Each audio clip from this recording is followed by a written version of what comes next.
Nú að segja fréttir. Jaspar kaupmaður kominn heim. Tengdasonurinn hans keypti hann lausan frá þrældómi í Alsír þar sem hann hafi verið í þrældómi í mörg ár. Nú ætlar Sara að taka hann tali.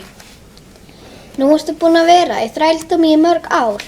Hvernig var það? Ég var slegin áfram og öskraði á mig þannig til næstum dó. Ég er nú komin aftur heim og það er eins og að vera frjáls fugl.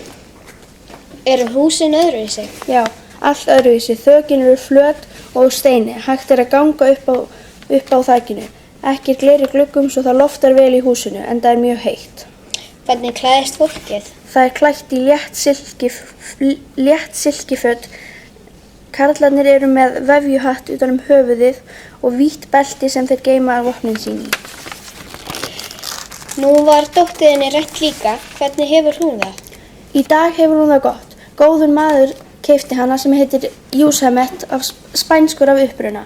Hann keypti mig líka lausan fyrir 300 ríkisdali fyrir hana Önnu mína.